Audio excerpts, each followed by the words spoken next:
We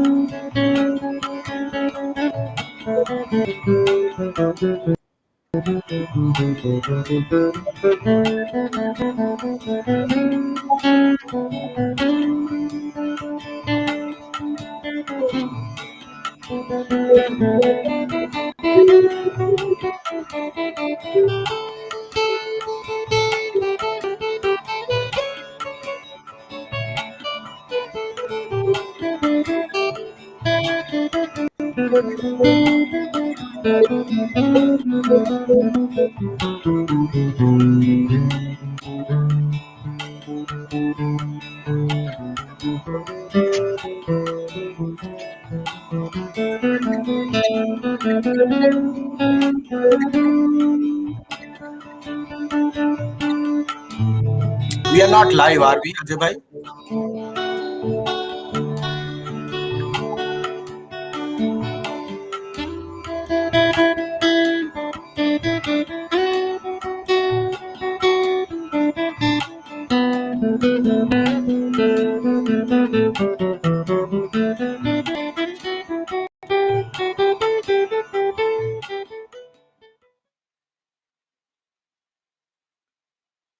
And good morning, Utsada. Here we are on Hindu Lounge number 78. Thank you for joining, everyone. And this is Hindu Lounge. Hindu Lounge is brought to you by Hindu Pact. Hindu Pact is the policy research and advocacy initiative of World Hindu Council of America. And we come live every Sunday at 11 o'clock Eastern, 8 o'clock Pacific, and corresponding times all over. And we always talk about contemporary American Hindu issues. Hindu Lounge is, as I said, brought to you by Hindu Pact. Hindu Pact is the initiative, is the policy research and advocacy initiative of World Hindu Council of America, BHPA. With me, as always, is Utsav Chakrabarti. He is the executive director of Hindu Pact, and I am Ajay Shah. I am the president of World Hindu Council of America, or BHPA. And we always talk about contemporary American Hindu issues. And usually with us is, as always, Maya Durga Chakrabarti. Namaste, Maya, and welcome. Welcome to Hindu Lounge. And Maya always gives a very nice smile and greets everyone with namaste. She is an integral part of the show pretty much since she was about 3 months or 4 months old. Utsada, welcome to Hindu Lounge. And we are going to talk about an important topic today, as we always do. Today we are going to talk about Diwali.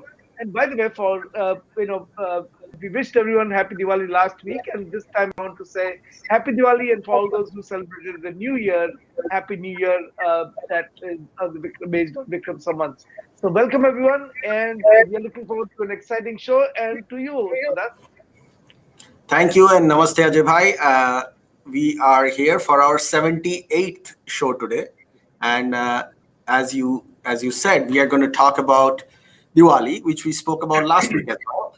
But this time we are going to look at Diwali in a slightly different light, and how this festive season for the Hindus around the world is also not so festive seasons for the Hindus, for those who hate the Hindus.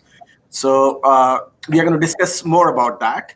And we are going to talk about some American issues. As American Hindus, we have a very, very, very significant role in American society.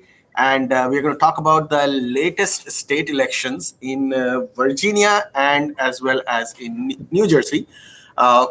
Very interesting observations we found out, and we would like our audiences to think about it, comment on it, and if possible, talk to us about it. So this should be a fantastic show, Ajay bhai. And thank you for setting this up. You are traveling, but your dedication to your work is as visible as it can be. So Ajay bhai is not in his home. He is in California, and he woke up. He usually stays up until 4 a.m. in the morning. He woke up at 8 o'clock today and is ready here with the show. He actually was more prepared even before I was prepared. So fantastic, No, Ajay bhai. that actually is not true. So that you did bulk of the work today. But without further ado, let's get started. So that this was a Diwali, as always. Diwali is a opportunity for Hindus to celebrate a festive occasion. And lot of the festivals are victory of good over evil. and somewhere or the other, the evil lurks its head, right? Sadly, yes. And this is the nature of the world. There is, when there is thesis of Sanatan Dharma, there is going to be an antithesis of some other kind, and they come at us in many ways, and we deal with it. So we will start off that way. All right, so this is the first. So let's dive right into it. Here is the slide that you created, which is targeting and slander of Hindus during the festivals. Tell us about it. So Ajay bhai, it is now a common trend, and in this world of outrage and activism that we live in, a lot of it on social media, but also a lot of it in real life, causing harm to real people and doing damage to real lives and their people and their properties. Uh, Historically, Hindu festivals in the Indian subcontinent was a time, historically, in the last 1,000 years, where Hindus faced a lot of atrocities. Notably, the Mughal ruler Aurangzeb used to extract both in lives and money, uh, as well as self-respect from the Hindus. He would ban festivals all the time. He would ban firecrackers during Diwali. So this was a tradition, as a colonized society for the last 1,000 years, Hindus had faced this in different parts of the world in at a very high level with a lot of suffering. But in the last 7 or 8 decades, since colonization went away and Hindus were masters of their own destiny, things were getting to become more and more normal. But the world we live in today has brought back some of those old memories in different forms, but with the same attitudes.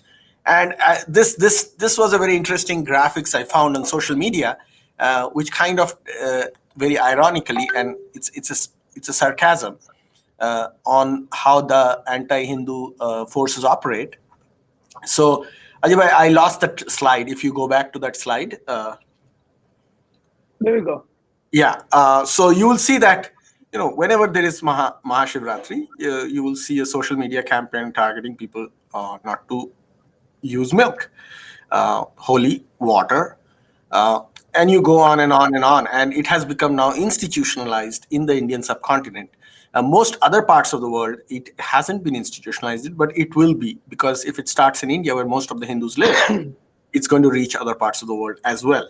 And in countries like Pakistan or Bangladesh, where Hindus are currently very small minorities, uh, significant in number, but still minorities, this is not even discussed because they face atrocities, they face targeting during the festivals anyway.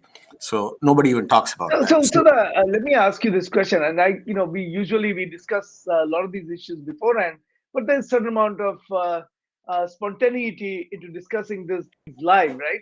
So let me ask you this question: what's wrong with saving water, and what's wrong with saving milk? Why are the Hindu organizations against rational way of thinking, where hey, instead of wasting milk, why don't we save milk? What do you have to say to that? Yutsita, I lost you somehow, your sound. okay, can you hear me now? Yeah. Yes. Fantastic. So there is absolutely no issues with saving water and saving milk, or not creating air pollution. Nobody is forcing anybody to do anything. In fact, for all those individuals who would consider themselves as rational actors in trying to do these things, they are most welcome, and they've always been welcome. Hindu Dharma has never ordered anybody to go and put milk on a Shivalinga, or to burst crackers or do fireworks on Diwali. Nobody has actually forced anybody to do anything. Contrarily, the force is actually coming from the other side, where people are pushing people, shaming people, and in recent days, mandating using legal means people not to show their devotion and faith in the way they do. And that is actually unfair to those who do it, because nobody is stealing milk or nobody is stealing water to do their puja. And in the larger scheme of things, if you look at this versus how otherwise, water or firecrackers, there has to be a consistency. So let's say if tomorrow there is a complete ban on firecrackers everywhere in the world on every issue, I'm pretty sure Hindus would comply. But that is not the case. I mean, ironically, when recently Pakistan won a cricket match against India, there were firecrackers in India where Indian Muslims were celebrating the victory of their land of Islam. So the irony comes in that form and in that respect, and there is very little opposition from the same people. So what the issue here is not what is rational and what is irrational. Obviously, many religious practices may seem irrational to a lot of rational people who quote unquote consider themselves rational, and they're perfectly fine to justify that, but they are not fine to enforce that on other people, because that's a person's personal choice, and that is how it impacts societies in this case. All right. So then let me go to okay. Let's uh, I think to your point, right? You'll start seeing some of the recent examples that we'll just kind of uh, go through one by one as to how people have been targeting Holi in and how people have people have targeted Diwali, how people have targeted some of the other festivals. The one that really startled a lot of Hindus this week was what happened at UC Davis. So this is UC Davis, one of the student newspapers at UC Davis talked about Diwali, and this is what they had to say, Utsada. And we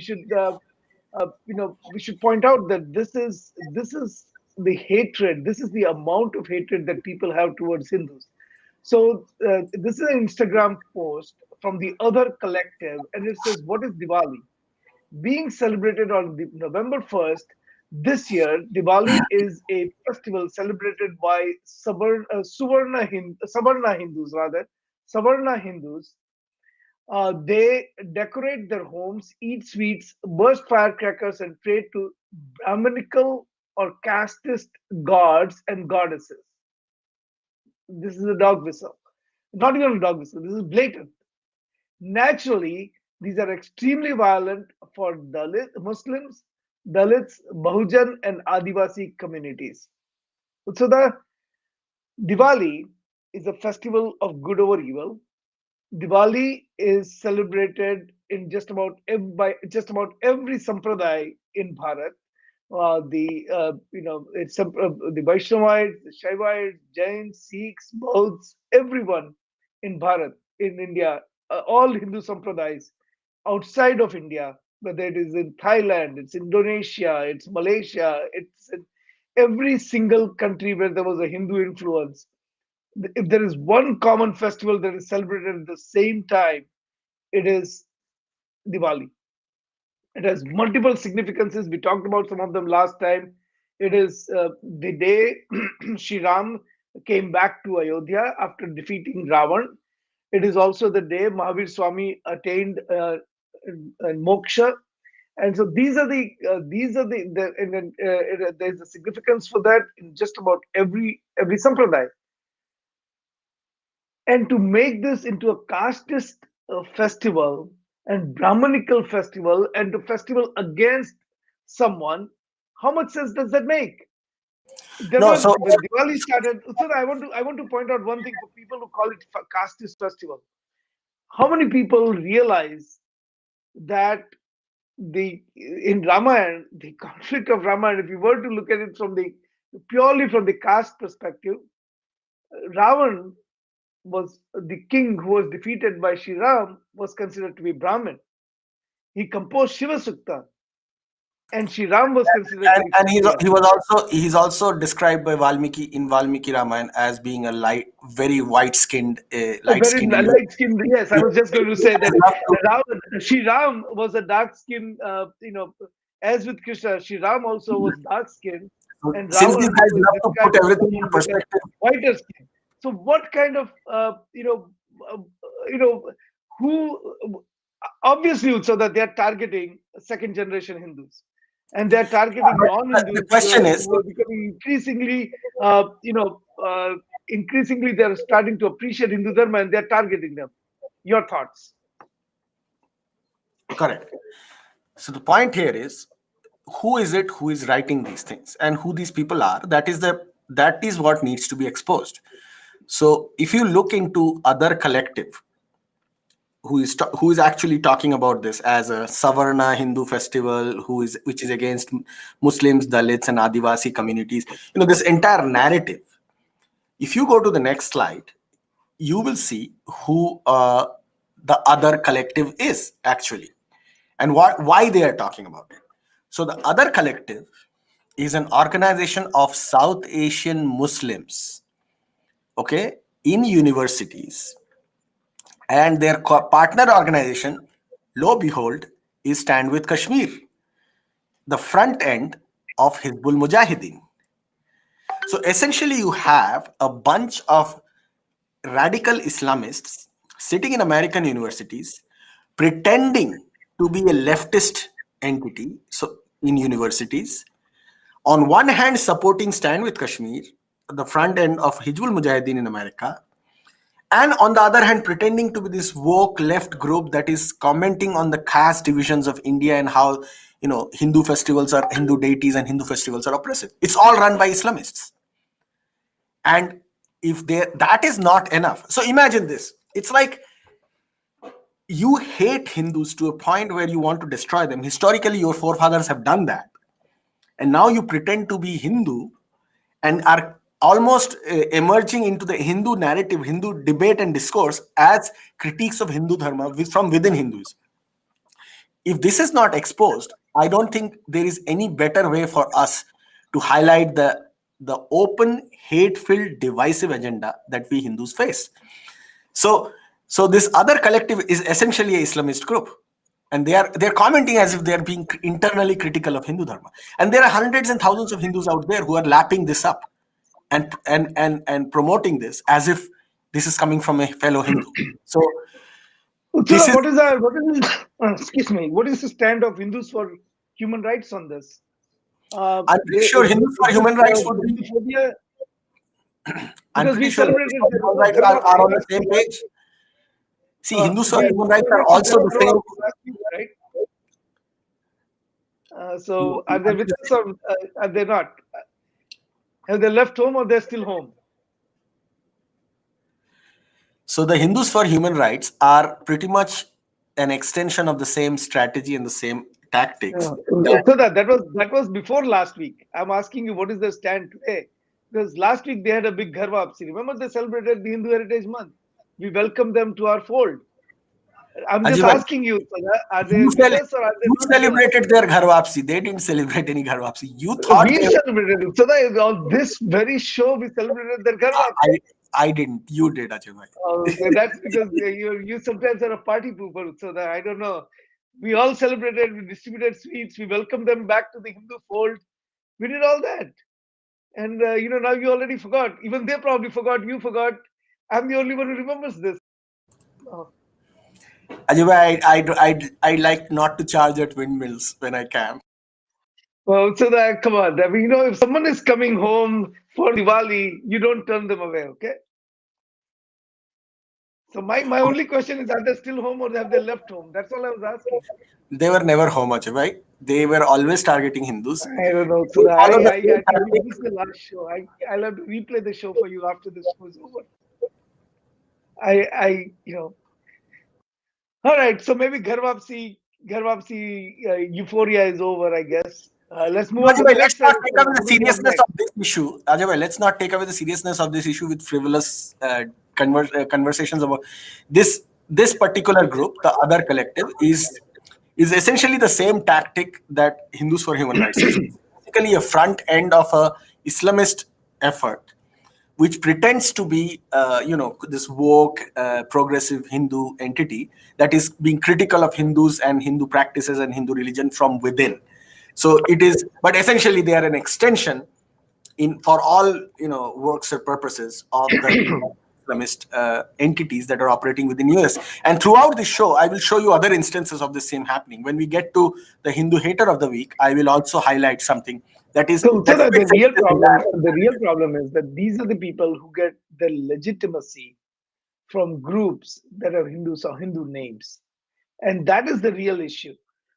If you just say, if you just bring out the name of a group like the other collective, nobody really cares. but they get their legitimacy by association with Hindu groups. And I think the sooner we impress upon the people that some of these Hindu groups, you know, are not in the best interest of Hindus, uh, these Hindu haters will keep getting legitimacy.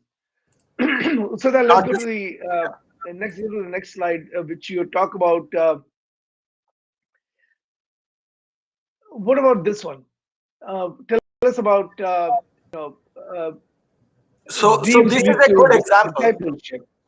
This is a Yeah. good example of what the outcome is. So, when people say, hey, these guys are just active on social media, they are just bullshitting, they are not really doing anything, any physical Hey, harm. Ustada, does FCC allow the word bullshitting kind of thing, or just curious? What did you say? Does the FCC allow the word that you just used? Well, I don't know. I don't think it's not allowed. So, All right, keep going. I just see, the thing is, these okay, let me regroup our thoughts, because let me speak for 2 minutes, Ajay bhai, before interrupting me. Okay. So what happens is that many Hindus always say that the kind of anti-Hindu activism that we see on social media, how does that impact us? So the what is the actual impact of Dismantle Hindutva conference? What is the actual impact of all these combined, uh, attacks on Hindu deities, Hindu phobia, Hindu hatred, Hindu dvesha, all different terms that Hindus like to use? What is the outcome of that? What you see here is the outcome of that. A young Hindu student named Deep Sethi, uh, who is also from the same campus, UC Davis, where this particular event happened. The attacks on Hindus, constant attacks, like demonizing. They will find one or two of these Hindus who eventually will be in disaffected. Everybody goes through their personal emotional downs and ups, and during one of their downs they will find somebody, and they will convert them. And in this particular, I'm giving you an example of an individual named Deep Sethi, who was converted to using these same tactics by a group called Chai Alpha Campus Ministries, which is an evangelist campus ministry in UC Davis. And they actually take pride. If you read the article, called US Missions, and that's where the this thing got published. A very hardline right wing Christian evangelist group. They take pride in the fact how they managed to use the disaffection against Hindu dharma of young Hindus like Deep Sethi and converted them to Christianity in this particular case. But same thing applies to Islamists. The Islamists who are doing this thing, they are also targeting Hindus for conversion. And this is essentially the outcome of all this hatred and institutionalization of anti-Hindu narrative in America. Ultimately, the young Hindu Americans are going to be removed away from Hindu dharma using disinformation, and that's why I used this slide. Wanted to show this is the real outcome, and every parent in America should look at this because their kids are targets too, and that's why, as Hindu Pact, we are discussing this. let me point you to the Pew survey that we talked about earlier. And Hindus are among the least converted people in America. So I mean, for people who have seen this show, they will recollect that Hindus are targeted, but Hindus do not convert that easily. But there are other things that happen. The other things that happen are actually even more, detrimental to Hindus than if people who convert, because people who convert are openly now, not Hindus, and they have other set of priorities, other set of issues that they are interested in. Whereas people who do not convert are the ones who are in they from within Hindu fold. They're nominally Hindus, and then from within the Hindu fold, they cause the fissures in the Hindu society. And what I mean by that, Utsada, is that the kind of narratives that get promoted, propagated, whether it is the caste narrative or whether it is the narrative about the discriminate, the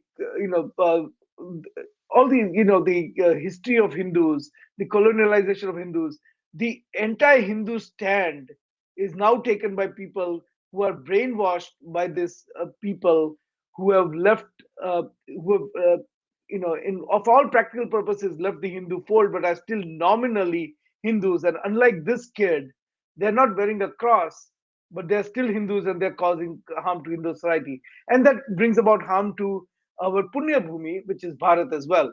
So the Hindu cause of Hindu Punya Bhumi, all of these suffer greatly when these people, nominally stay Hindu but are brainwashed.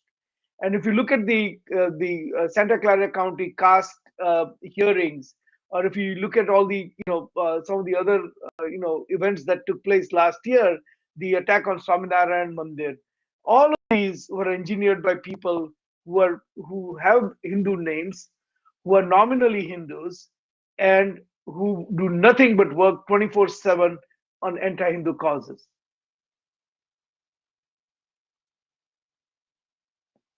That's absolutely correct, Ajay bhai. And it's a sliding scale, Ajay bhai. The complete conversion amongst Hindus, because Hindu dharma is a very accommodating and extremely open-ended dharmic system. The full conversion, as you said, based on the Pew survey, is relatively less, because Hindu dharma allows that space of dissension and disaffection within its larger umbrella, unlike Islam and Christianity, where there has to be a clean cut in many cases. In the case of Islam, it can cause somebody's death also. So, because Hindu dharma is so flexible, many of these people don't openly leave Hindu dharma because they don't want to leave the umbrella of the openness and the freedom that Hindu dharma offers. At the same time, staying within the Hindu society, these people work to destroy Hindu dharma because their hearts and souls are not working in the interest of Hindu dharma, but in the interest of those who want to destroy it. So that kind of explains what you just pointed out in your understanding of things. So the Caravan magazine had an interesting article, right? The many Muslim versions of Ramayana. Now, I found this interesting. I want to get understand this because Ramayana is no less than 5,000 years old, and Islam is what 1,400 years old, right? So, how can there be an Islamic version of Ramayana? So this is another thing that Ajay bhai, we have to look into, and this probably deserves a show in itself. And this is not just true about Islam, but this is true about Christian practices as well. It's called appropriation of pre-Islamic narratives. When you say appropriation of pre-Islamic narratives, people are always feel like both Islam and Christianity, when possible, and when in full control of geopolitical forces, use their physical dominance to convert people. They would destroy your temples, they will destroy your they'll destroy your religious institutions, they will forcibly convert you. That's what early Christians did after the conversion of Constantine. That's what Islamists did throughout the world, wherever they could dominate. But where the places where they don't dominate demographically or politically, they have used other means to basically dilute the local dharmic traditions. And it is easier to do it because many times dharmic traditions are not my book, my way kind of approaches. Dharmic traditions throughout the world have always had that flexible open architecture system. So what many of these, and this was done historically in the Indian subcontinent by Sufis very aggressively, and they managed to convert a lot of people using these tactics. They would essentially take the Hindu holy books and just insert Islam into it. And at a time when there was no internet, there were not no physical universities, the books were not available that freely to read. Society slowly got absorbed into Islam using this tradition. I mean, Mughal rulers actually sponsored the writing of an entire Quran to convince Hindus to convert to Islam. An entire Quran. So you are essentially, it's like, in a hypothetical scenario, if Hindus ever became big parts or rulers of the world, hypothetically, or controlled the Middle East, Hindus sponsor the writing of a Quran where Bhagwan Sri Ram is the deity, primary deity being worshipped. So it is literally that level of subterfuge that Muslims resorted to in the Indian subcontinent and in other parts of the world, but especially in the Indian subcontinent, because it was so hard for them to convert Hindus using just force. And the fact that magazines like Caravan or Wire.in, essentially Hindu haters, they pick up these tactics of conversion, soft conversion tactics that were used in the past, and highlight them as a way of showing diversity of Muslim writers, how open-minded they were, smacks not only of misunderstanding and misinformation, but also smacks of a deliberate effort to confuse Hindus today. So it is the same tactics. It's like saying, hey, the temple in Ayodhya that was built on top of the structure in Ayodhya that was built on top of the Ram Janmabhoomi still had pieces of an old temple on it. Therefore, it means that they were trying to promote diversity. It's the same thing these Ganga Jamuna Tehzeeb people do in Delhi. You go to Delhi, you will see a mosque or a structure that where essentially all the Hindu temples are used as recycled material at the floor level, so that people disrespect them and walk on top of them. And then the Ganga Jamuna Tehzeeb people, the so-called secular wokes, will come and tell you, hey, this is a sign of how much they respected Hindu Dharma. All they did was destroy the temples and use the material to build their mosque. So this is a very good example of that same thing being peddled in the intellectual space, and we need to call it out for what it is. And this is Hey, not, but yeah. Uchada, but I just want to for people who have not seen this article, this particular show, and this is actually, this Ramayana has been performed for many decades in Kerala. This particular show is actually you know performed and directed and produced by a Hindu. You know that. Absolutely. See, this is what I am telling you, that the Hindus have allowed these things in places where they have lost their own political, social identity, and now it is part of the mainstream. Uh, there are Hindus who were converted historically using the same tactics. They were told that Muhammad is the last avatar of Lord Vishnu, and the entire fabricated Quran was written around it, and thousands of Hindus were converted using that tactics. So it is psychological warfare by other means, and we need to call it out for what it is. uh, The and reason I and brought up the fact that it is performed by Hindu group and it's produced and directed by a Hindu, and maybe a lot of the actors are Hindus, is because this goes back to what we talked about, the other collective, which is that a lot of the people, the front of all of this is usually Hindus, and it is not like there are there are Muslims who are performing this and all of that. This is being performed by the Hindus. And of course, Muslims will not of perform course, it. the article, if you look at Muslims the art, actually don't go agree ahead, with this. Usada. What's that? Usada, you were saying something. I'm saying, of course, Muslims will not perform it because it is fundamentally against the tenets of Islam. Muslims are only Now, of using course, the it. article, yeah, go Muslims ahead. are using this. It's like export quality. They don't consume it themselves, but it's for export. So it's meant for Hindus to consume. It's not meant for Muslims to consume. But the article, that essay in Caravan magazine, is written by Muslim, and the title of the article is "A Thousand Flowers Bloom: The Many Muslim Versions of Ramayana." And I think that our readers should actually go to Caravan magazine.in and read this article, because a lot, or maybe not, maybe we'll just summarize it for you and you don't have to read the article and So, subscribe so to Ajay, if Caravan. you go to the next slide, you will see the whole series of content that Caravan is creating with the same agenda in place. Okay, if you go to the next slide, you will see the ethnic histories of Ram and Krishna. So basically, they are putting both Ram and Bhagwan Shri Krishna in the quote unquote caste narrative, skin color, with the scale of who is darker, who is lighter narrative.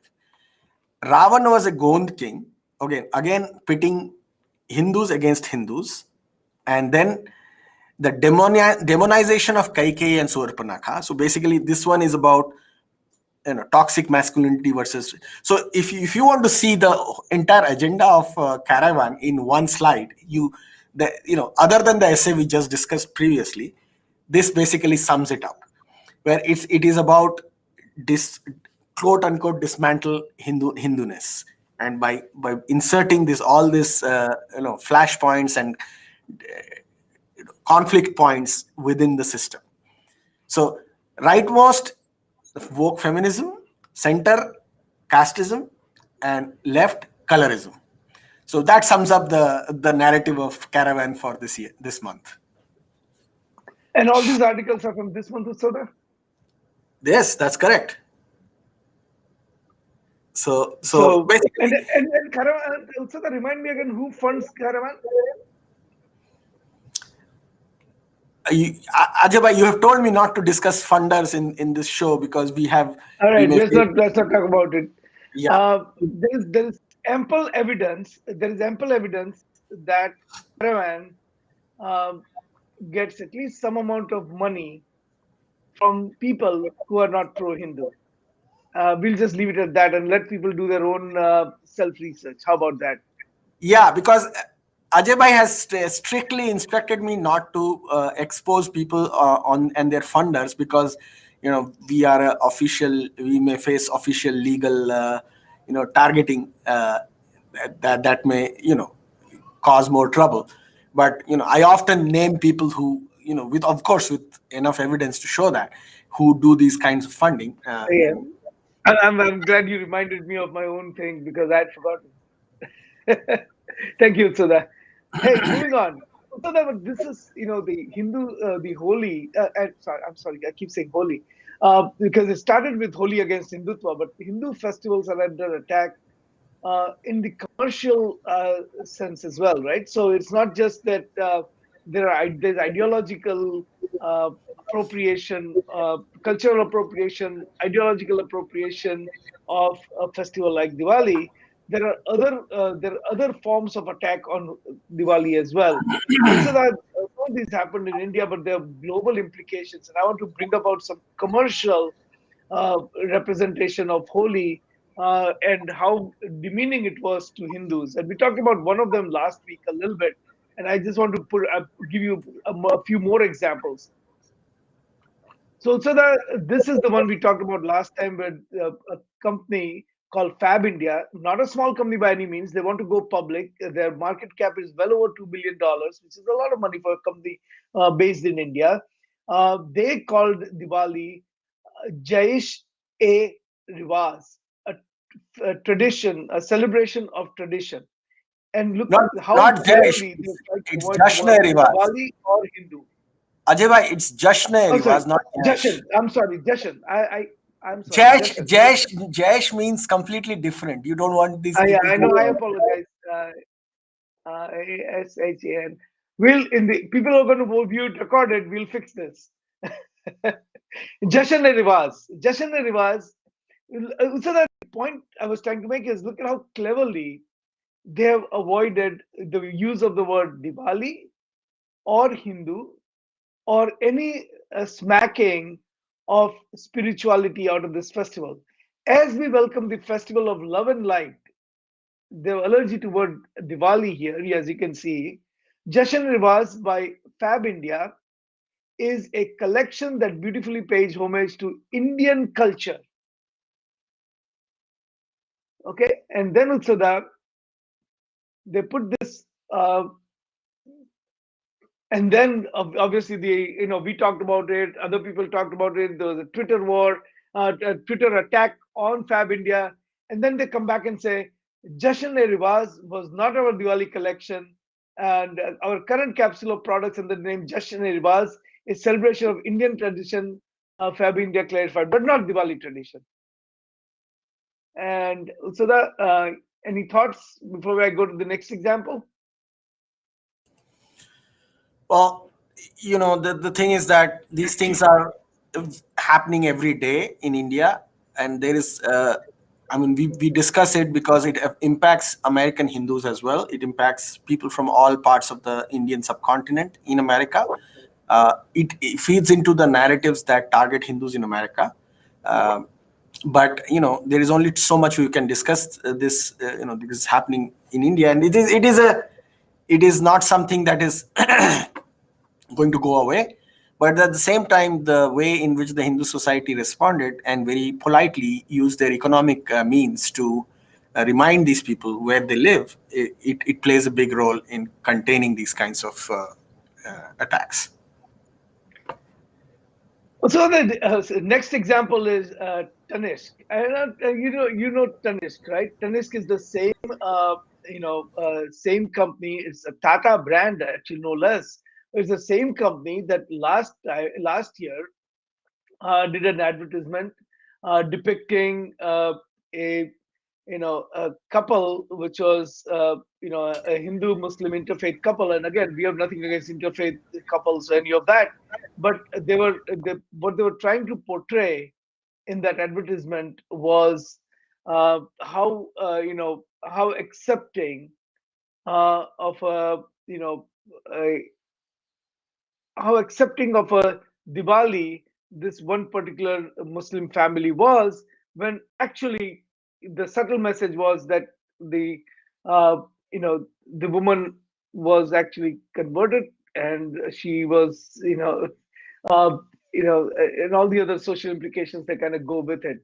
Uh, so Tanishq came out with this ad, and I'll make this text bigger so people can read it uh, if I can, and that way everyone can get a context of what I'm trying to say here. Let me know we can see this text. For some reason, this text remained very small. So ah, now it's too big. Uh, Let me see when you can read it. These are some famous Indian actresses, and get this out of the way. I'm sorry, so that I have to do this live, but this is what happens when the show is live, right? A lot of these things are okay. So this Namrata Kumar talks about the importance of being together with family on this Diwali, but her bottom line is that she is saying that, look, celebrate Diwalis, but do not burst firecrackers. And this is an ongoing theme, Utsada. Every celebrity, it's almost a fashion statement that all the celebrities are obligatory statement that all the everyone has to come out and make a statement that please don't burst firecrackers because firecrackers are not good. So that I can walk up to Costco where I live. There are multiple Costco stores there. For those who don't know, who don't live in America or watching the show, these are big wholesale kind of shows where anyone can go and shop. I can go to any Costco and I can buy fireworks. But in India, people are going to court and saying don't burst firecrackers, and that is coming soon to a Diwali celebration near you. What's the deal with that, Utsoda? Why no firecrackers? Again, Ajay bhai, this is also something very, very, geographically limited to that part of the world right now. So I will only spend a little bit of time on it because it will impact American Hindus soon, but it will not impact to the degree we are worried about because of one simple reason. What is happening in India is that there is a general uh, effort by the state actors, including the courts of India, to push a ban on firecrackers. So obviously, these companies, I mean, they are anti-Hindu anyway. They were looking for excuses to be anti-Hindu. And when the state actors, and I'm not saying political actors, state actors, which is judiciary and all these institutions that are sanctioned by the Constitution of India, are playing a very significant role to move away from celebration of Hindu practices, uh, using pollution and other examples as excuses. There is going to be this kind of approach anyway. Hindus can oppose it. They are opposing it. They are countering it by actually expressing their freedom to celebrate, which they are doing. I don't think it's going to go beyond that. In America, it's not going to impact us that significantly because in America, people burst firecrackers on the 4th of July. People burst firecrackers on many, many, many other occasions which are not sanctioned by the state. So this will not affect American Hindus to that degree, even though people who promote the this narrative in India against firecrackers will try to push it here, but it will not affect us as much because the larger So American the, society. but they bring out the pollution as a reason, right? And I want to talk a little bit about India because a lot of our viewers are from India. So I just want to make a statement that they talk about pollution. So that I found this in uh, I find it very interesting because there is only one study that actually came out that talks a little bit about the marginal impact that 2 days of bursting firecrackers has on the environment in the national capital region in Delhi. Very little. Okay. Only one study I found that is published in PLOS, a legitimate journal, scientific journal, where they have some correlation. They've found uh, the firecracker causing increase in pollution for a day or two. Now, Usada, let us put it in perspective. How much pollution is caused by slaughter of animals? Because it is eating meat is probably one of the most environmentally unfriendly thing that someone can do. Just Absolutely, just absolutely. during Eid, just during Eid al-Adha, 100 million animals are slaughtered. Go ahead, please. I didn't want to interrupt you. So here is the thing, Ajay bhai. Anybody, and let me put it very plainly, anybody who is upset at the bursting of firecrackers, environmentally, morally, or ideologically, rationally, that person should be 1,000 times more outraged at the way Eid is celebrated and at the way life is lost during Eid, animals are slaughtered during Eid, environmentally, morally, and ideologically. All three counts. They should be, if they are rational individuals with the slightest amount of integrity in them, they should be 1,000 times more outraged for the same reasons, not just environmentally, not just morally, and not just intellectually. For all three reasons, they should be. But this is where the hypocrisy of our societies lie. And this is why we need to talk about it, just like you did right now. And so this is the one, there are a lot of environmental, I was talking about this. There are a lot of environmental events that are happening at the same time, but people want to pick on firecrackers. So Uh, that's why I'm saying, Ajay bhai, this will not impact us in the US, but we have to, because it will be affecting us. Nobody is going to stop bursting firecrackers on 4th of July. So Americans will brush this away. And I think, Ajay bhai, we should go to the election topic because now we are. I do want to go there, but so that I want to show you this Sabayashi ad. The Sabayashi is one of the Ajay bhai, most it's Sabyasachi. It's Sabyasachi. Sabyasachi. Okay, my apologies. Sabyasachi. So Sabyasachi is one of the most prominent Indian fashion brands, and this is their advertisement for Diwali, advertising their Mangal Sutra collection. So does this convey the spirit of Diwali to you? I will be slightly less harsher on Sabyasachi. You can they are fashion quote unquote fashion brand. They obviously are not depicting Mother Sutra in the traditional sense of Sutra. But in my opinion, this is not being as offensive. And this is a subject judgment. And everybody has a different judgment on it. I personally do not think this is as much of outrage. This is creating So, freedom in my opinion. the way I look at it is to promote, promote this kind of ad, and it's a visual ad. I don't want to describe it. To promote this kind of ad on a spiritually significant festival for Hindus as a Diwali ad is not something that, in my opinion, Hindus can accept. In absolute terms, if you want to put an advertisement of this kind, I have no problem with that. You can actually, I have absolutely no problem. But you take a Hindu symbol, Mangal Sutra, and you advertise that during a Hindu spiritual holiday to promote your product, is something that I don't think most Hindus can accept. Also, here's the other example of Amir Khan. Again, he's talking about noise pollution, but he will not talk about roadside namaz, or nor will he talk about the slaughter of, but of course, he'll not talk about slaughter of animals and all that. But he is concerned about the noise pollution. Also, that every Friday, hundreds of thousands of people uh, do namaz during on the roadside. Not only that, 3 times a day, 5 times a day, there's a call for namaz that is put out by loudspeakers, uh, and calling for the faithful to come to namaz.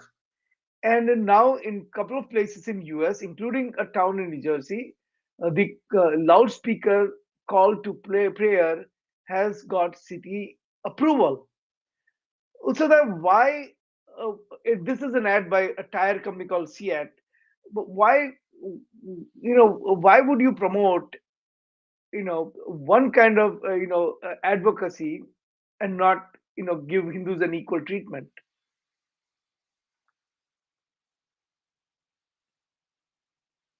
So that you are offline.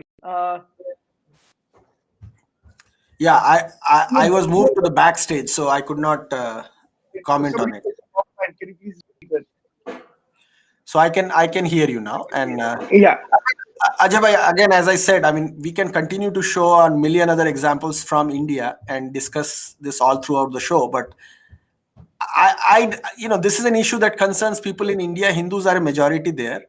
Uh, they need to figure out whether they want to have people expressing uh, a religion that has explicit hatred for Hindus be practiced in the middle of their streets. And if they want to do that, then it's for the Hindus in India to figure it out. They are 80% of the population. All right. That's all. So I'll quickly run through a couple of slides then. One is the Diwali festival. I just want to continue show New York Times, which is an American publication, talking about Diwali. And on a day when India reported so fewest cases, the fewest deaths, New York Times on Diwali highlighted COVID in India. And COVID in Germany, the 33,000, with such a small population compared to India, 33,494 cases. India only 12,885, and only, and I say this, I understand that every life matters, but only a couple of hundred deaths out of one and almost 1 billion 400 million population. Putting things in perspective is important, New York Times, and not Hindu phobia. So see, New York Times is one of the few, not few, but one of the mainstream media outlets that continues to look for opportunities to target India. So, India being a country of 1.2 billion people, there will be good days, there will be bad days. So, the way New York Times operates is remind the world of the bad days when India has a good day, show the bad day when India has a bad day. So that's basically how New York Times, Washington Post, and many of these outlets operate. On a good day, on a good day for India, they will remind the people of the bad days of India, and on a bad day of India, they will show the people what bad day of India is. So it's tails you lose, heads I win. That's how New York Times operates. That's how Washington Post operates. We all know that. We have to live with it. You cannot convince them to change their mind. We cannot convince them to change their mind. That's how But, it will be. but Uttara, we did convince President Biden to change his mind. He celebrated Diwali. I don't know if we convinced him, but certainly some Democrats within the Democratic Party, who we were critical of in the past, did convince him. So I give full credits to the Democrats in the Democratic Party, who otherwise may not have achieved much in terms of real things from the party and its leadership that would affect Hindus positively. But on the surface and on some of these gestures, which are actually not quite, they are important. So these gestures are important. I do give credit to the Democrats within the Democratic Party who are in positions of leadership, who we have criticized in the past for being able to achieve some superficial level of Hinduness within the party, which will have a positive impact on Hindus in America and around the world, and which may help a little bit in reducing the Hindu hatred that is coming from places like UC Davis and Columbia universities and some of the campuses that hosted Dismantle Hindutva conference. So I have a very nuanced position on this, Ajay Bhai, and I give credit to people, even those who I am critical of, when the credit is due.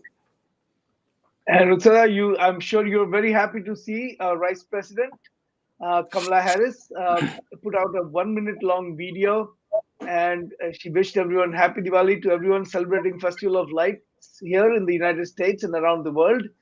At Second Generator, I extend our warmest wishes for a holiday filled with light, love, and prosperity. I, Utsudha, I'm very glad that she put out a statement. I'm very glad that Kamala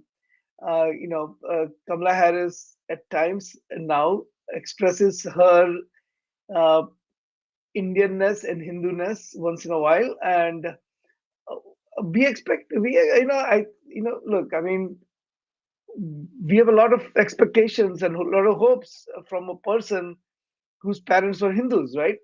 And she's hopefully we'll see more of this on a Diwali day. I don't want to be on an occasion of Diwali. I don't want to be critical of someone who is who's celebrating Diwali and sending us best wishes.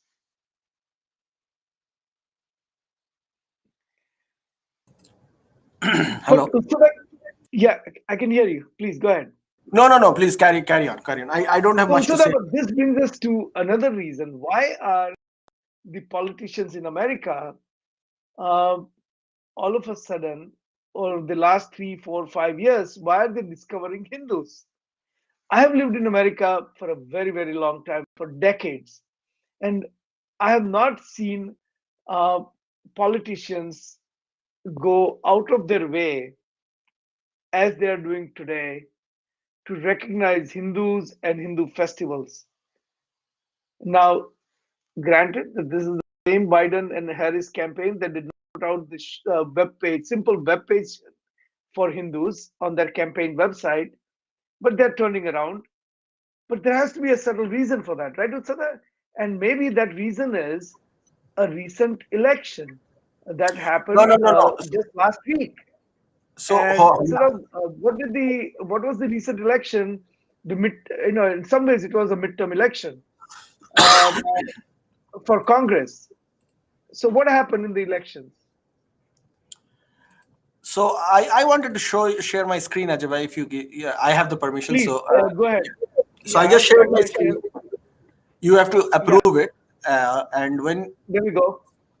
so if you look at the screen now, the reason there has been a slightly more understanding and acceptance of Hindu-ness in America is because, and this is a slow and steady process, and we in Hindu Pact are probably one of the 2 3 organizations in America who are very very actively engaged in this effort, and so we do have to take credit for some of it as well. uh, this is happening because there is more recognition of Hindu-ness in America. The demographics is changing very fast. you know the Hindu population in America has literally doubled in the last 10 years, and that is primarily driven not just by immigration from Indian subcontinent, but also from a general acceptance of Hindu practices within the American society of non-ethnically, in Indian subcontinent origin people. So the Hindu population is continuing to grow at probably the fastest rate in America amongst the Asian American communities. And the Asian American communities are also one of the fastest growing population segment in America. So this astronomical growth in the Hindu population in America has implications in elections.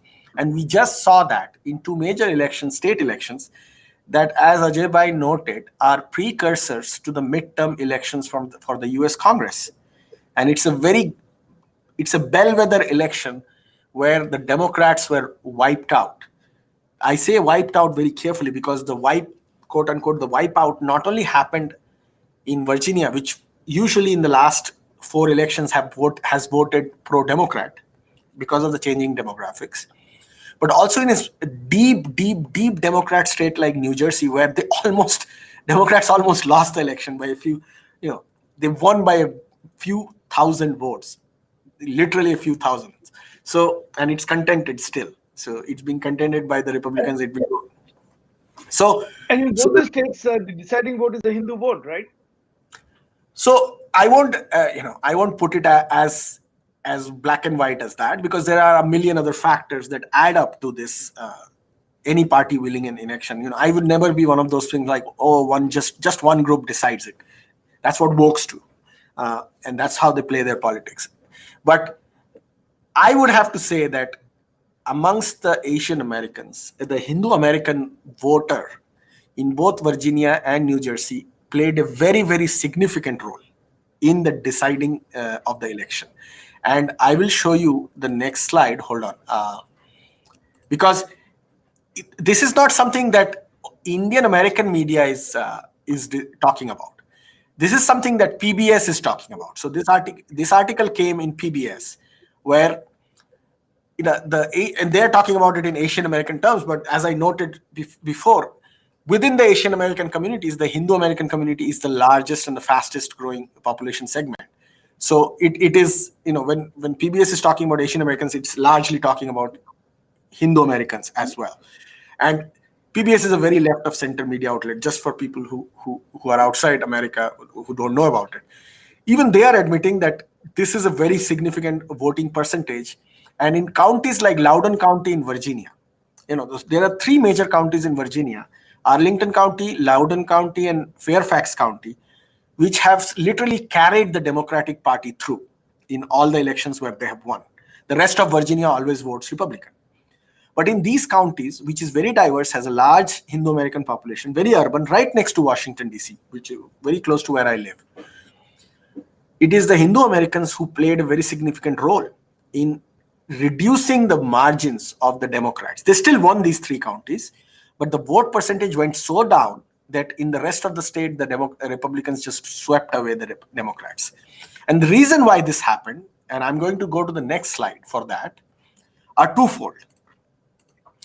In the last state elections, in which the Democrats won, there were significant appointments in the education system, in the school boards under the Democrats, where the things that Hindus care about the education of their kids.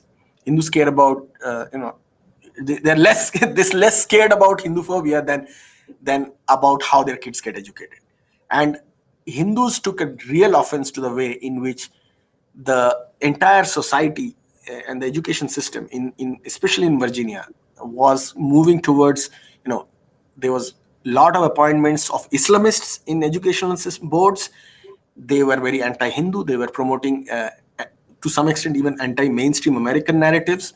And irony of ironies, a very strong Indian American woman, actually a Muslim, but she's considered an apostate, so she gave up Islam. Uh, Asra Nomani, uh, a very dear friend of ours. She was one of the journalists who wrote the book on Daniel Pearl, and who covered Daniel Pearl's story and murder by Al Qaeda in Pakistan. So Asra Nomani was the main activist in Fairfax County who led this charge against the promotion of, quote unquote, woke ideology in public schools, and the way in which parents were completely pushed out of the narrative of what their kids would learn. And that had a significant effect on the election results. So, of ex-Muslim of Indian origin, Asra Nomani played a key role in bringing about awareness on the elections, or on these issues in Virginia, that did impact the election. So, Ajay bhai, that's why I would say, even though people may claim that Hindu Americans were actually responsible for bringing out the results the way it happened, but I would say in a more nuanced way that Hindu Americans are playing a key role in elections now, at the state level, at the congressional level, and actually at the federal level, in the White House. So we should pay more Uttara, attention. one thing I want to get your opinion on. At one time, it was almost assumed that Hindus, especially Hindus of Indian origin or Hindus who are who have immigrated from other countries, not people, Hindus who are born and brought up in America, uh, will vote Democrat. It was also assumed that the second generation of Hindus who are, or the subsequent generations of people who are born and brought up in America, Hindus are largely Democratic. Um, I think the last couple of elections have shown that this is a constituency that is at play. So it is not that all of the people, all of the Hindus are just automatic Democratic vote, and I think that's what makes it somewhat of a swing constituency. Correct? That's correct, and it's going to happen increasingly more and more. More and more Hindus are going to be looking at it from their perspective as Hindu Americans. More and more are going to vote on issues that will affect Hindus and their children. And this election is a very good example. I must say that it was not just the Hindus who shifted towards Republicans because of the outrage of the way the education system was being taken over by pro-Islamists. It was also average American mothers, the quote unquote suburban, uh, you know, suburban white mother. Also, the people who were, Virginia especially was a state which has a large number of military bases. It's the headquarters of the Pentagon, U.S. military, the Pentagon, the CIA, bunch of Quantico, bunch of military bases, Virginia, Norfolk, Virginia, all those places. There is a huge military presence and veteran presence, and people there were upset at the way the U.S. capitulated to Pakistan in Afghanistan, and the way in which Pakistan humiliated the Americans and forced them to leave Afghanistan, uh, extremely humiliating manner, and that affected the And the psyche. kind of statements that came out of Imran Khan kind of just added Yeah, insult. yeah, yeah. I mean, yeah, and that affected the military, my voting pattern of the military, and because they're so prevalent in that state, and I think they also turned against the Democrats. I think the Democratic Party has, under President Biden, has to correct this. They have to figure out a way to, make sure that this humiliation that they faced at the hands of Pakistan is, somehow taken care of. It will mean a lot to their voters in as they showed in Virginia. So that at some point we should talk about there's a move to bring sanctions against Pakistan for this and a lot more. But I don't want to, I don't know if you have time. We don't have time today to talk about it, but at some point we should talk about that as well, We should we because should that is we the should have great US. action. Yeah, Yeah, we should then have a show addressing foreign policy from the American perspective. from the And American perspective. yes, Yeah. So that I think you know it is for any for any group like Hindus, it is always good to evaluate the issues from the American perspective, and not put all the eggs in one basket. Not all of us become Democrats and not all of us become Republicans, any of that, but really take a nuanced issue by issue stand and make sure that both political parties see the right way that we think the issue should be decided upon. Uh, I think this, as you correctly said, that Virginia election is definitely eye opener. We have never talked about critical race theory on this show. At some point, we should bring about talk about it. Suffice it to say that obviously, as Hindus and as American Hindus, we want harmony in the society, and we don't want ideologies, and we don't want the thinking that creates fissure in the society. We don't want divisions in the society. We want unity in the society. And I'm not going to comment on the critical race theory today, but I think at some point we should talk about how we can bring people together rather than how we use words, use thoughts, and use the history to divide people. And when we talk about other Hindu issues, whether we talk about Diwali, when we talk about the radical Islam, all of that, our goal is not to divide people. Our goal is how do we isolate the people who are causing divisions within the society and bring rest of the people, bring the society together. That is our singular goal. We do not aim to divide people. Right, Utsada, any thoughts before we move on to the next part?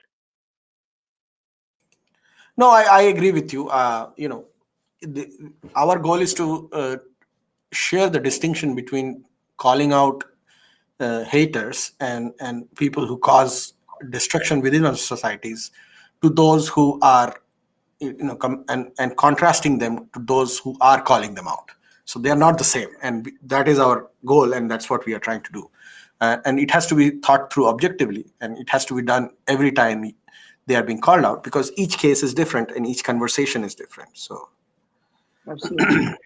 Utsada, let's move on to our regularly scheduled, segments. The first one being our favorite, and that is the Hindu Seva or Hindu Charity Act of the Week. And here we go. मनसा सततं स्मरणीयं मनसा सततं स्मरणीयं वचसा सततं वदनीयं मनसा सततं स्मरणीयं वचसा सततं वदनीयं लोकहितं. And so that one more time, the Hindu Seva Charity Act of the Week, Hindu Pact.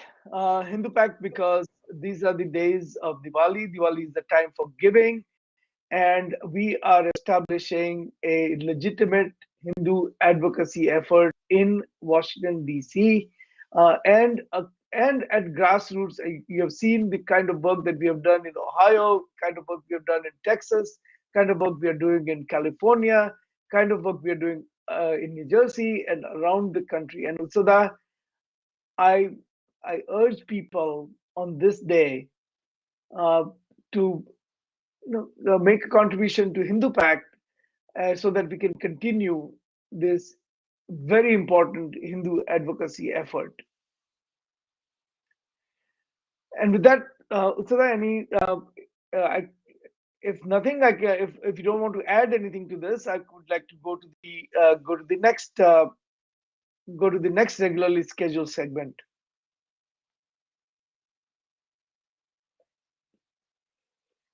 The next regularly scheduled segment, Utsada, is something that you have picked this time, and that is the Hindu good news of the week. Utsada, share the good news with us. We can all use good news. the reason I chose this, and again, I am the one who keeps reminding Ajay Bhai not to discuss Hindu issues from India, and yet I chose this one this week. That is because this impact Hindus all over the world, and this is something that was needed probably 70 years ago, the day we became masters of our own destiny. So this is a memorial, actually a samadhi, to one of the greatest Hindus that ever lived in the last 2000 years, and that is Adi Shankara. And I say that because I really mean it when I say that, because Adi Shankara deserves the kind of recognition and the kind of respect that people in the level of the level that I don't know how to say it, black, I mean, for black of even Buddha probably got that level of, because he derived the philosophy of Advaita Vedanta, the probably the most popular philosophy, Hindu philosophy, that is in existence today in practice. Single-handedly, at a very young age, actually before he even turned an adult in modern terms, he started traveling the country. Of when I say country, I mean that time India was a far bigger land, a land of Hindus and Buddhists. From corner to corner, he built a temple in Srinagar, also today known as the Shankaracharya Temple, on top of a hill that overlooks the city of Srinagar in Kashmir.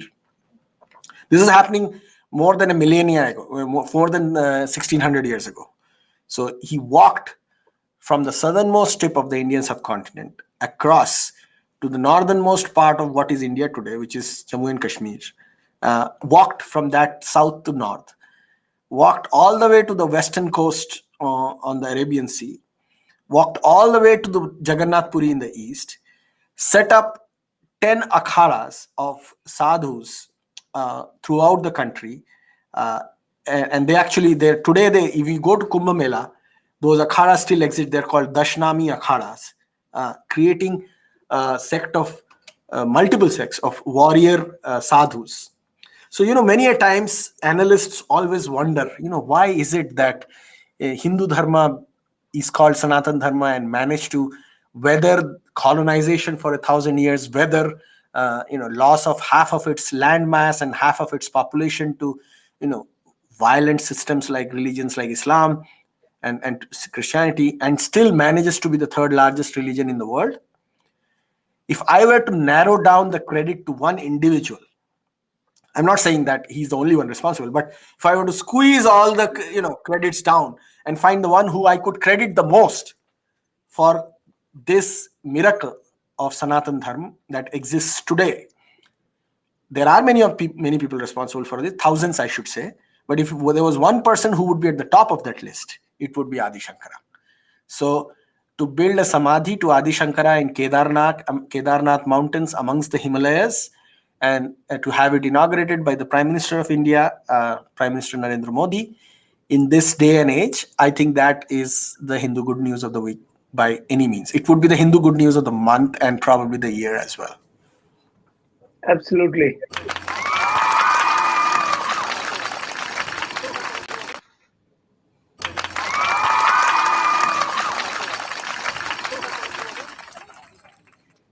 All right, Utsad, and finally we come to your most favorite segment, and that is the Hindu phobe of the week, or sometimes called Hindu hater of the week. And we should mention that we do have our own American Hindus Against Defamation is having a Hindu phobia webinar that's going on simultaneously with this particular show. So we compete against us. But Utsada, you have picked Hindu phobe of the week. So can we start with a drum roll?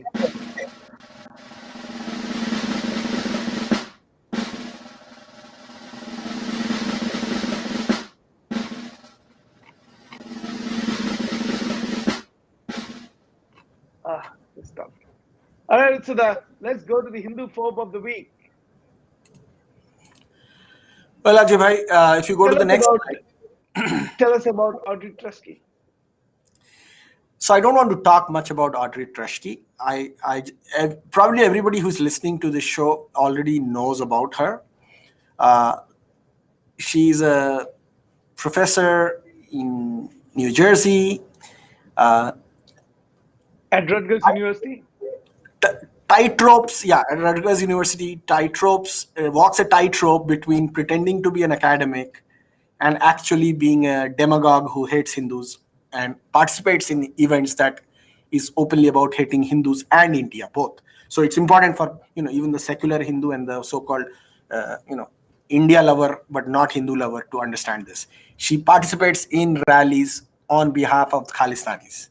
And that should tell you where she's active in the space on. But she pretends to be a professor and is funded as such.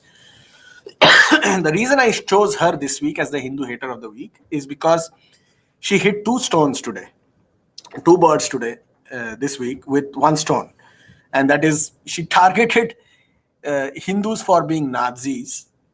And at the same time, she also, came out and wrote a huge article, co-wrote a huge article with another very controversial person who we have talked about a lot, but most people have ignored this individual. And that's why I specifically chose that article also here. A person named Manan Ahmad. He's a Pakistani, extremely close to their current national security advisor, which means, close to the ISI, their intelligence agency. Openly came out and co-authored an article with Audrey Trusky. If there is any more evidence you need, you just have to look into now FISA. You have to get a FISA FISA court order and start looking into their bank accounts, literally, to get further proof of what I'm talking about.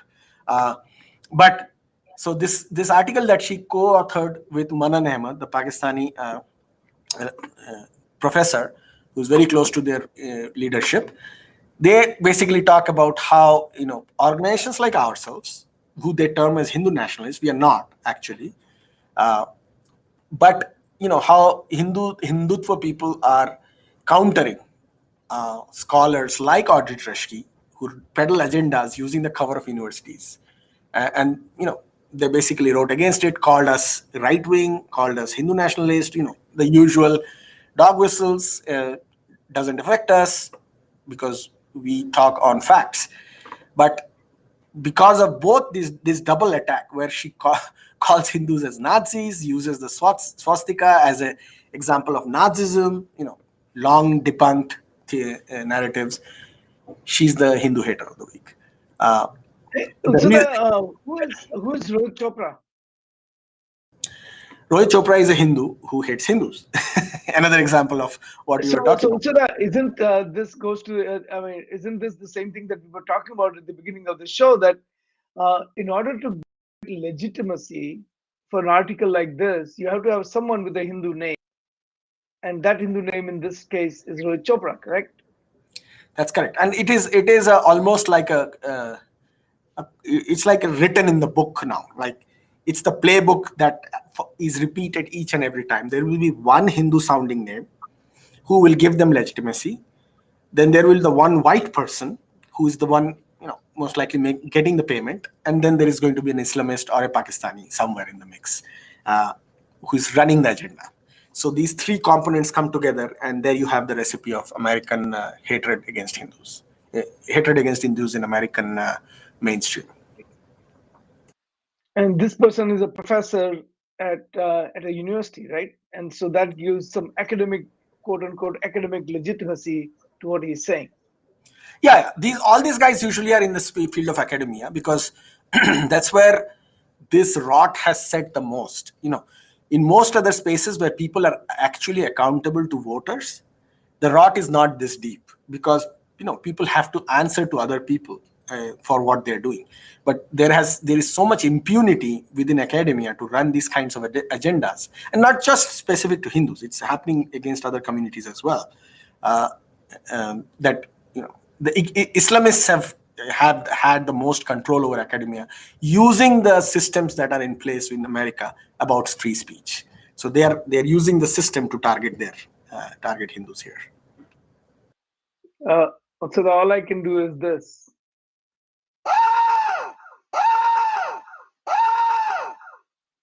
And with that, Utsada, any final comments before we close out today's program?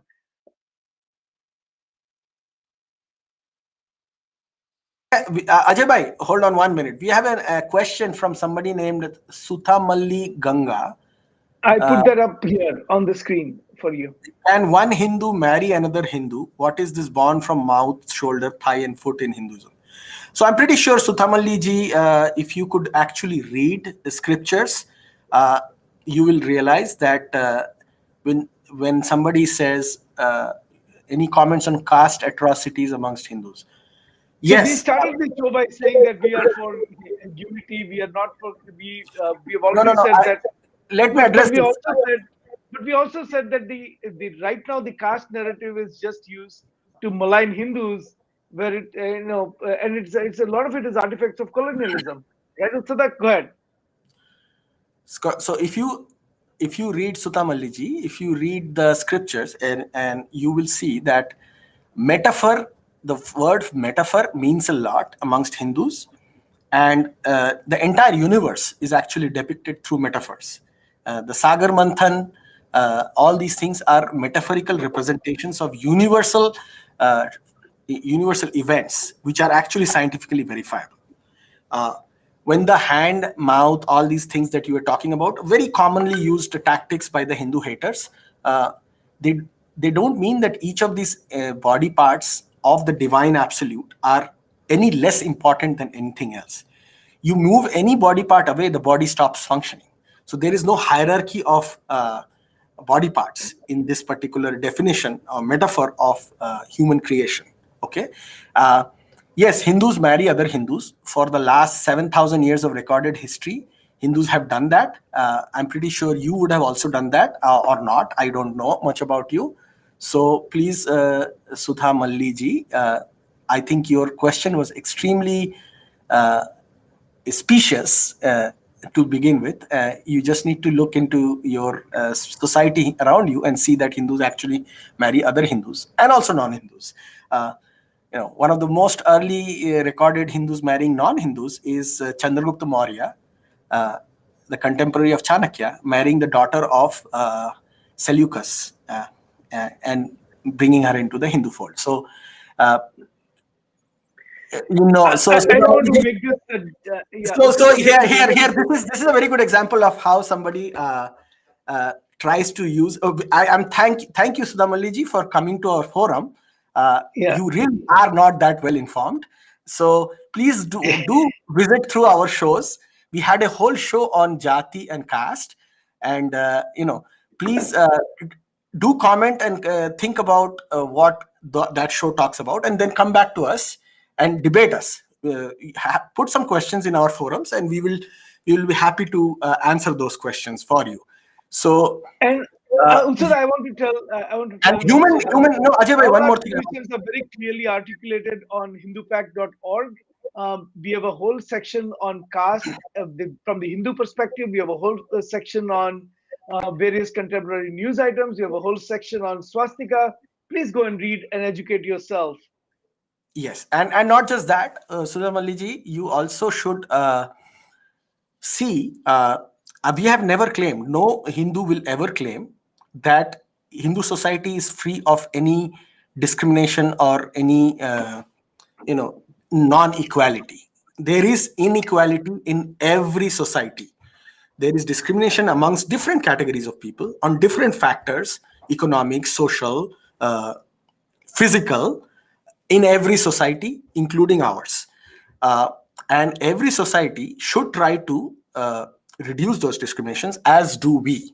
That doesn't mean that Hindus are perfect. We never claim Hindus to be perfect, unlike people who follow the Quran or the Bible. So please be a little more nuanced, work towards making everybody's lives better, and please don't fall prey to propaganda that will eventually not just destroy your life, but also destroy the lives and people's in the And societies. I also want to tell And Sudhamaliji that in this particular if show you and this really particular organization, so that I want want to to, tell Sudhamaliji that this particular show and this particular organization has always stood, always stood for equality and justice. correct, We last year we did an entire show on Ambedkar Jayanti, which we celebrated in America, and we brought experts on jati, on varna, and to talk about how caste and jati and varna are portrayed and how they're practiced and what should be the next steps for the Hindu society to make progress. Um, I look, Hindu society is as with every other society is always working towards perfection. There is no really sanction from scriptures for discrimination, and we leave it at that. You are of course entitled to have your own your own opinions, and and we can continue. We are at the end of our time for today. Our show normally ends at 12:15. We are already about 20 minutes over. We thank you for joining.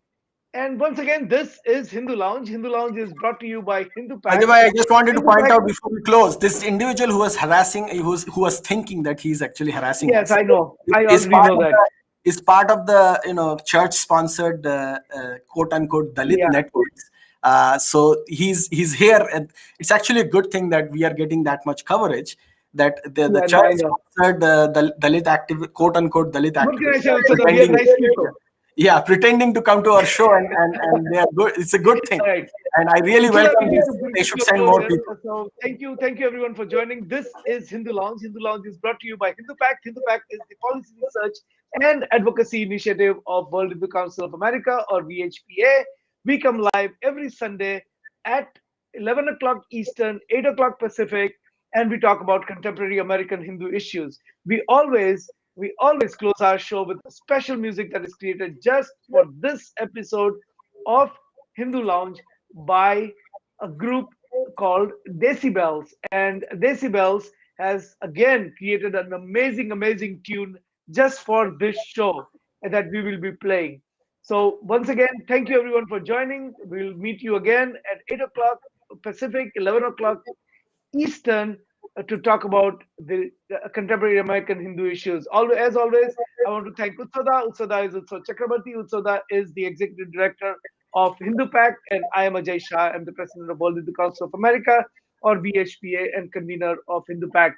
With that, here we go to the special tune created just for this show by Decibel. And I cannot thank Decibel enough for doing this week in and week out, creating these amazing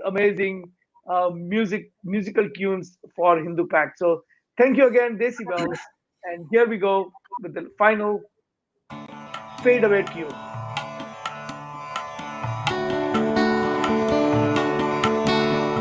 So that you can hear the music. Right.